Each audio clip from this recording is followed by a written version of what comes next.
দর্শক, আপনাদের সবাইকে স্বাগত জানাচ্ছি ঢাকা বেইজিং এক্সপ্রেস অনুষ্ঠানে। এ বিশ্বে দুর্দান্ত গতিতে এগিয়ে চলা দেশ চীন। প্রযুক্তি ও সংস্কৃতিতে ক্রমাগত বিশ্ব দরবারে ছাপ ফেলছে দেশটি। দেখছে অভিন্ন এক ভবিষ্যতের স্বপ্ন। বাংলাদেশের সাথে চীনের বন্ধুত্বের পথ চলা ৫ দশকের। দুই দেশের দ্বিপাক্ষিক সম্পর্কের নানা খাতে এগিয়ে চলার গল্প বলবো আমরা, তুলে ধরব সংস্কৃতির নানা দিক। চ্যানেল 24 ও চায়না মিডিয়া গ্রুপের এই যৌথ আয়োজনে থাকছে চীন ও বাংলাদেশের নানা খবর।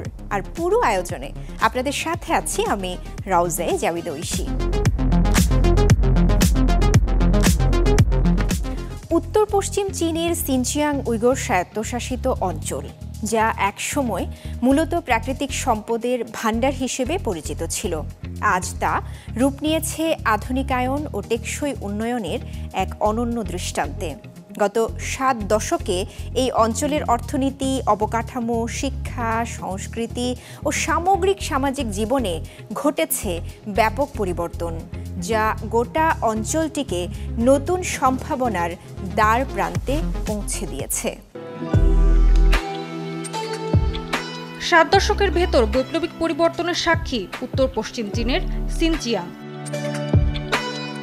১৯৫৫ সালে স্বায়ত্তশাসিত অঞ্চল প্রতিষ্ঠার সময় যেখানে জিডিপি ছিল মাত্র ১.২৩ বিলিয়ন ইউয়ান, সেখানে ২০২৪ সালে তা ছাড়িয়েছে ২ ট্রিলিয়ন ইউয়ান, প্রায় ২৮১ বিলিয়ন মার্কিন ডলার। ২০১২ থেকে ২০২৪ সাল পর্যন্ত সিনচিয়াংয়ের জিডিপি বার্ষিক গড়ে বেড়েছে ৭ হারে, যা জাতীয় গড় প্রবৃদ্ধিকে ছাড়িয়ে গেছে। এই উন্নয়ন শুধু অবকাঠামো বা শিল্পের সীমাবদ্ধ নয়, স্পর্শ করেছে সাধারণ মানুষের জীবনমানকেও। সরকারি তথ্য অনুযায়ী ২০২০ সালের মধ্যে দারিদ্র্য থেকে মুক্তি পেয়েছে ৩০ লাখেরও বেশি মানুষ। আয় বৃদ্ধির ক্ষেত্রেও এসেছে দৃশ্যমান অগ্রগতি। ২০২৪ সালে নগরবাসীর বার্ষিক মাথাপিছু আয় দাঁড়িয়েছে ৪২,৮২০ ইউয়ান, আর গ্রামীণ জনগোষ্ঠীর আয় বেড়ে হয়েছে ১৯,৪২৭ ইউয়ান। এই অগ্রগতি ইঙ্গিত দেয় উন্নয়নের সুফল শহর থেকে গ্রাম সবখানেই পৌঁছে যাচ্ছে। প্রচলিত তেল, গ্যাস ও কয়লার পাশাপাশি সিনচিয়াং এখন সবুজ উন্নয়নের পথে দ্রুত এগিয়ে চলেছে। বিশাল সোলার পার্ক এবং অসংখ্য উইন্ড টারবাইন এবং আধুনিক গ্রিন হাউসের প্রকল্প একের পর এক গড়ে উঠেছে। এর ফলে নবায়নযোগ্য জ্বালানির ক্ষেত্রে এই অঞ্চল শুধু চীনের মধ্যে নয়, আন্তর্জাতিক পরিসরেও নেতৃত্বের অবস্থান নিশ্চিত করেছে। চীনের পশ্চিমের দ্বার ও বেল্ট অ্যান্ড রোড ইনিশিয়েটিভের কেন্দ্রবিন্দু হয়ে উঠেছে সিনচিয়াং। ২০২৪ সালে অঞ্চলটির বৈদেশিক বাণিজ্যের পরিমাণ দাঁড়িয়েছে ৪৩.১১ বিলিয়ন ইউয়ান, যা আগের বছরের তুলনায় প্রায় ২২% বেশি। শিক্ষা, স্বাস্থ্য ও কর্মসংস্থানে সমান গুরুত্ব দিচ্ছে আঞ্চলিক সরকার। গ্রামাঞ্চলের চিকিৎসা সেবা পৌঁছে দেওয়া, নতুন কর্মসংস্থান তৈরি ও দক্ষতা উন্নয়নের প্রকল্পে বিনিয়োগ করা হচ্ছে ক্রমাগত। চীনা জাতির অবিচ্ছেদ্য অংশ হিসেবে সিনচিয়াংয়ের সব জাতিগোষ্ঠীর ঐক্যকে উন্নয়নের মূল ভিত্তি হিসেবে বিবেচনা করা হচ্ছে। একই সাথে অন্যান্য প্রদেশ ও শহরের সহায়তা কর্মসূচি এলাকায় নিয়ে আসছে ব্যাপক বিনিয়োগ, উন্নত অবকাঠামো, শিক্ষা ও চিকিৎসা খাতে বিশেষ সুযোগ, যা এই অঞ্চলের টেকসই উন্নয়নের পথে নতুন গতিশীলতা যোগ করছে। ৭০তম প্রতিষ্ঠা বার্ষিকীতে পৌঁছাতে সিনচিয়াংয়ের লক্ষ্য স্পষ্ট: চীনের আধুনিকায়নের বৃহত্তর যাত্রায় সক্রিয় ভূমিকা রাখা এবং টেকসই উন্নয়নের মডেল হিসেবে নিজেদের দৃঢ়ভাবে প্রতিষ্ঠিত করা। সিচাং বুদ্ধিজম বিশ্ববিদ্যালয় এটি পাহাড় ঘেরা এমন একটি বিশ্ববিদ্যালয় যা দক্ষিণ পশ্চিম চীনের সিচাংয়ের রাজধানী লাসায় অবস্থিত। এই বিশ্ববিদ্যালয়টি শুধুমাত্র কিন্তু একটি শিক্ষা প্রতিষ্ঠান নয়, এতে তিব্বতীয় বৌদ্ধ ধর্মচর্চা যেমন করানো হয়, পাশাপাশি আধুনিক গবেষণা কেন্দ্র হিসেবেও কিন্তু এটি বেশ পরিচিত। এই বিশ্ববিদ্যালয় ঘুরে আমার একটি রিপোর্ট আপনারা দেখবেন। আমার সঙ্গে ছিলেন ক্যামেরায় নাজমুল হক রাইয়ান। আমি আছি সিচাং বুদ্ধিজম ইউনিভার্সিটিতে। এই বিশ্ববিদ্যালয়ে প্রায় ১,০০০-এর মতো শিক্ষার্থী আছে। এই বিশ্ববিদ্যালয়টিতে মূলত বিশেষভাবে বৌদ্ধ ধর্মের চর্চা করা হলেও পাশাপাশি অন্যান্য বিষয় নিয়েও শিক্ষার্থীদেরকে পড়ানো হয়ে থাকে। একদিকে ধর্মীয় অনুশীলন, অন্যদিকে আধুনিক শিক্ষার সংযুক্তি। এই দুইয়েই সিচাং বুদ্ধিজম বিশ্ববিদ্যালয়। দক্ষিণ পশ্চিম চীনের সিচাং স্বায়ত্তশাসিত অঞ্চলের রাজধানী লাসায় অবস্থিত এই বিশ্ববিদ্যালয়। অঞ্চলটির একমাত্র উচ্চ স্তরের তিব্বতী বৌদ্ধ শিক্ষা প্রতিষ্ঠান। 2011 সালে গড়ে তোলা পাহাড় ঘেরা শান্তিপূর্ণ ক্যাম্পাসটি বৌদ্ধ ধর্মীয় ঐতিহ্য ও আধুনিক সুযোগ সুবিধার এক অনন্য মিশ্রণ। বিশ্ববিদ্যালয় প্রশাসনের সঙ্গে কথা বলে জানা যায়, এখানে প্রায় 1000 শিক্ষার্থীর মধ্যে 600 জনের মতো আবাসিক এবং 2 শতাধিক অনাবাসিক শিক্ষার্থী রয়েছে। এখানে কঠোর যাচাই বাছাইয়ের মাধ্যমে দেশের নানা প্রান্ত থেকে শিক্ষার্থীরা পড়তে আসেন। শুধু ধর্ম নয়, এখানকার শিক্ষার্থীদের আত্মিক ও বুদ্ধিবৃত্তিক বিকাশে নেওয়া হয় বিশেষ উদ্যোগ।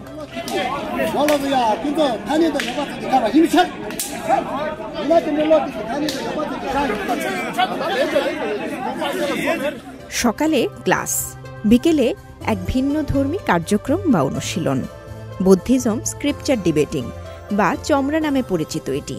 সিচাংয়ের বৌদ্ধ সংস্কৃতির একটি অত্যন্ত আকর্ষণীয় দিক এই চমরা। জটিল দার্শনিক ও ধর্মীয় বিভিন্ন বিষয় নিয়ে মত প্রকাশের মাধ্যমে বৌদ্ধ ধর্ম সম্পর্কে আরও গভীরভাবে জানতে পারেন শিক্ষার্থীরা। আমি সিচাং বুদ্ধিজম বিশ্ববিদ্যালয়ের শিক্ষার্থী। এখানে আমি ধর্মীয় বিষয়ে শিখছি, পাশাপাশি তিব্বতী ভাষা ও বিজ্ঞান সম্পর্কে শিখছি। এখানে শিক্ষকসহ সবকিছু খুবই উচ্চমানের। এখানকার শিক্ষা আমার প্রজ্ঞা বাড়াবে বলে আমি মনে করি।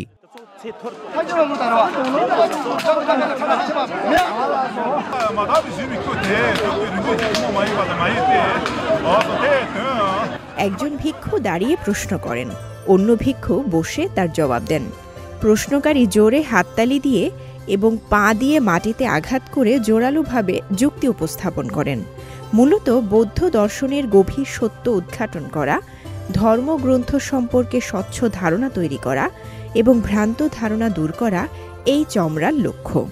চমরা কেবলমাত্র বুদ্ধিবৃত্তিক খেলা নয়, এটি আধ্যাত্মিক সাধনার একটি রূপ বলে মনে করেন তারা। সিচাং বিশ্ববিদ্যালয়ে শিক্ষার্থীদের বয়সের কোনো বাধা নেই। এখানে ছোট বয়সী ভিক্ষুর পাশাপাশি পড়াশোনা করছেন অনেক প্রবীণ শিক্ষার্থীরাও। বিশ্ববিদ্যালয় কর্তৃপক্ষ জানিয়েছে 60% বিষয় বৌদ্ধ ধর্ম বিষয়ক, 20% সংস্কৃতি ভিত্তিক এবং বাকি 20% প্রযুক্তি, অর্থনীতি সহ অন্যান্য বিষয় এখানে পড়ানো হয়। এই প্রতিষ্ঠানের একটি গুরুত্বপূর্ণ দিক হল শিক্ষার্থীদের সব ব্যয়ভার বহন করে চীন সরকার। বিশেষ করে স্থানীয় চাং জাতিগোষ্ঠীর জন্য বিশেষ সুযোগ সুবিধা সরবরাহ করা হয়। বছর শেষে তাদের দেওয়া হয় শিক্ষাবৃত্তি। ধর্মীয় শিক্ষার পাশাপাশি দেশপ্রেম, সমাজ উন্নয়ন এবং ঐক্য বজায় রাখতে সমাজ ও দেশের প্রতি দায়িত্ববোধও জাগিয়ে তোলেন এখানকার শিক্ষকরা। সিচাং বুদ্ধিজম বিশ্ববিদ্যালয় শুধু ধর্মীয় শিক্ষা কেন্দ্র নয়, বরং এটি হয়ে উঠেছে তিব্বতী সংস্কৃতি, চিন্তা চর্চা ও আধুনিক শিক্ষার এক অনন্য সহাবস্থানের চর্চা কেন্দ্র। এখানে শিক্ষার মাধ্যমে তৈরি হচ্ছে এমন এক নতুন প্রজন্ম যারা শান্তি, সহনশীলতা ও ঐক্যের বার্তা নিয়ে পথ চলা শুরু করেছে। সিচাংয়ের পাহাড় ঘেরা এই নিভৃত প্রাঙ্গণ যেন তিব্বতের নতুন ভোরের প্রতীক হয়ে উঠেছে। চীনে উল্লাসের মধ্য দিয়ে উদযাপন হলো কৃষকদের অষ্টম ফসল উৎসব। দেশ জুড়ে আয়োজিত হয় ফসল মেলা, সাংস্কৃতিক অনুষ্ঠান ও কৃষি প্রযুক্তির প্রদর্শনী। বিভিন্ন প্রদেশে চলছে তুলা, কিউই ও ধান সংগ্রহ। আধুনিক কৃষির উন্নয়ন ও গ্রামীণ পুনরুজ্জীবনে গুরুত্ব দেওয়া হয়। 2018 সালে শুরু হওয়া এই উৎসব কৃষকদের জন্য প্রথম জাতীয় উৎসব। চীনে অত্যন্ত আনন্দ উল্লাসের মধ্য দিয়ে চলছে অষ্টম কৃষকদের ফসল উৎসব উদযাপন। কৃষকের শ্রমের ফসল ফলনের উদযাপন, আধুনিক কৃষি প্রযুক্তির সাফল্য প্রদর্শন এবং গ্রামীণ পুনর্জীবনকে ত্বরান্বিত করার লক্ষ্যে দেশজুড়ে নানা আয়োজন করা হয়েছে। মূল অনুষ্ঠানটি অনুষ্ঠিত হয় পূর্ব চীনের সান্তং প্রদেশের চাওইউয়ান শহরের ছিনচিয়া গ্রামে। এখানে ফসলের মেলা এবং বিভিন্ন সাংস্কৃতিক কার্যক্রম আধুনিক কৃষির উন্নয়ন চিত্র তুলে ধরে এবং স্থানীয় ও জাতীয় প্রিমিয়াম কৃষিপণ্যকেও প্রচার করা হয়। পূর্ব চীনের চিয়াংসু প্রদেশের উশি শহরে আয়োজিত মেলায় আনা হয় সারা দেশের উচ্চমানের সব কৃষিপণ্য। অন্যদিকে উত্তর পশ্চিম চীনের সায়ানসি প্রদেশের ইউলিন শহরের উদ্যোক্তারা এখানে এসে কৃষকদের সাথে তাদের অভিজ্ঞতা ভাগ করে নেন। এ সময় আয়োজিত এক অনুষ্ঠানে কৃষি পণ্যের বিক্রি ছাড়িয়ে যায় ৬ মিলিয়ন ইউয়ান, যা প্রায় ৮,৪৬,০০০ মার্কিন ডলার। আমরা ধান ও রাইস বীজ উৎপাদন শিল্পকে সক্রিয়ভাবে বিকশিত করছি, সেই সাথে খাদ্য নিরাপত্তা রক্ষার জন্য ক্রমাগত উচ্চমানের বীজ চাষ করছি।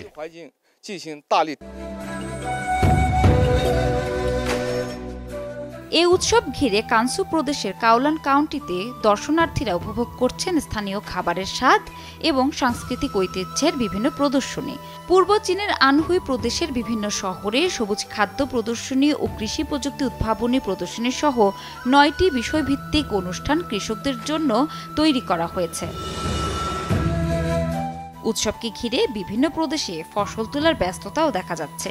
সিনচিয়াং উইঘুর স্বায়ত্তশাসিত অঞ্চলের মানাস কাউন্টিতে ৫৯,০০০ হেক্টর তুলা ক্ষেত মেশিন চালিত সংগ্রহে বেশ ব্যস্ত।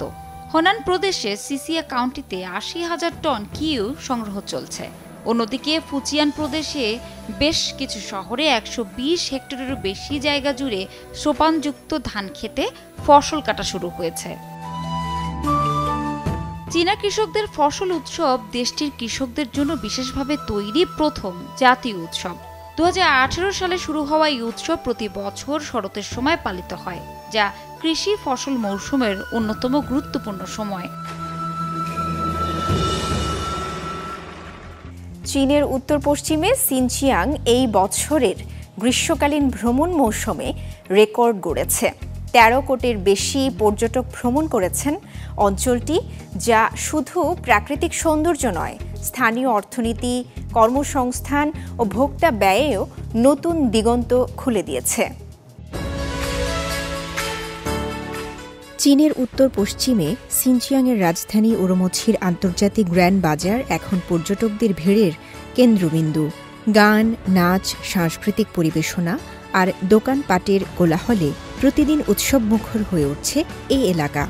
দোকানিরা ব্যস্ত সময় কাটালেও মুখে লেগে আছে তৃপ্তির হাসি। ব্যবসা বেশ ভালো। প্রতিদিন ১,০০০ থেকে ২,০০০ ইউয়ান আয় হয়। বিশেষ করে জুলাই ও আগস্টে পর্যটক ভিড় অনেক বেশি থাকে। আমরা ক্লান্ত হই, কিন্তু এই ক্লান্তি সুখের। পর্যটন খাত স্থায়ী অর্থনীতিকে চাঙ্গা করেছে, কর্মস্থানের সুযোগ তৈরি করেছে। শুধু আন্তর্জাতিক গ্র্যান্ড বাজার এলাকায় সাংস্কৃতিক পর্যটনের মাধ্যমে ১০,০০০-এর বেশি মানুষের চাকরি হয়েছে। দেশের বিভিন্ন প্রান্ত থেকে আসা পর্যটকরা সিনচিয়াংয়ের বৈচিত্র্যময় খাবার ও মনোমুগ্ধকর প্রাকৃতিক দৃশ্য দেখে মুগ্ধ। দেশীয় পর্যটকদের কাছে জনপ্রিয় হয়ে ওঠার পর এবার আন্তর্জাতিক পর্যটনকে টার্গেট করছে সিনচিয়াং।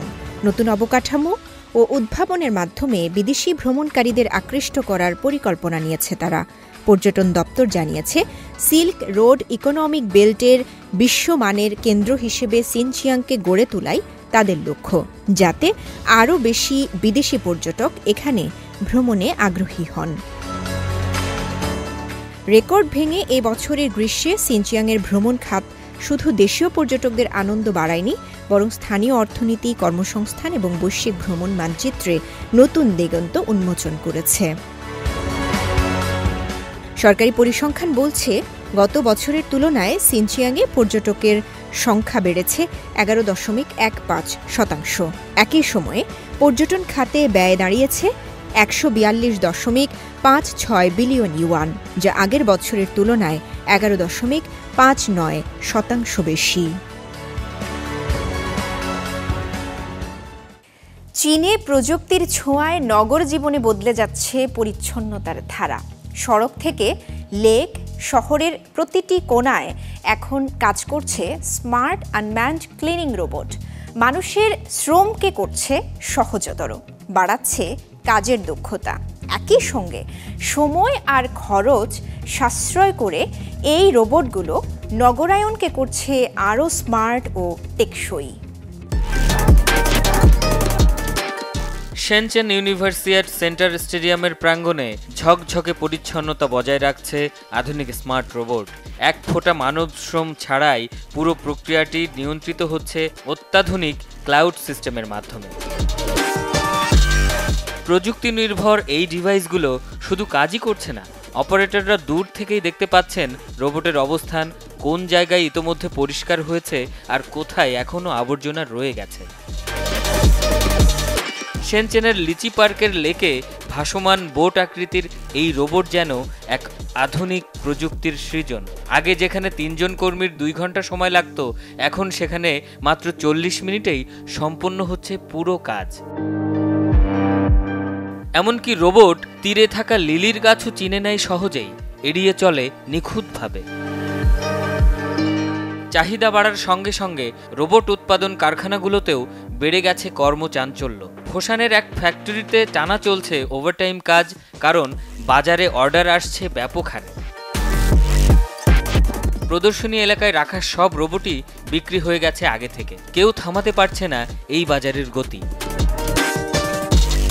শেনচেনের একটি রোবট কোম্পানি জানিয়েছে তারা ইতোমধ্যেই দেশ জুড়ে 2 শতাধিক প্রকল্পে কাজ করছে। চলতি বছর তাদের অর্ডারের পরিমাণ ছাড়িয়েছে 35 মিলিয়ন ইউয়ান, যা গত বছরের তুলনায় দ্বিগুণেরও বেশি। কাজের গতি, নির্ভুলতা আর আধুনিক প্রযুক্তির সমন্বয়ে চীনের নগর ব্যবস্থাপনায় নতুন অধ্যায়ের সূচনা করেছে এই স্মার্ট ক্লিনিং রোবট। সংশ্লিষ্টদের মতে ভবিষ্যতে বিশ্বব্যাপী নগর পরিচ্ছন্নতার বড় সমাধান হয়ে উঠতে পারে এই উদ্ভাবনী প্রযুক্তি। ঢাকা বেজিং এক্সপ্রেস আজ এ পর্যন্তই। চীন ও বাংলাদেশের দ্বিপাক্ষিক সম্পর্ক এবং নানা ঘটনা প্রবাহ নিয়ে আবার দেখা হবে পরবর্তী পর্বে, একই দিনে একই সময়ে চ্যানেল 24-এ।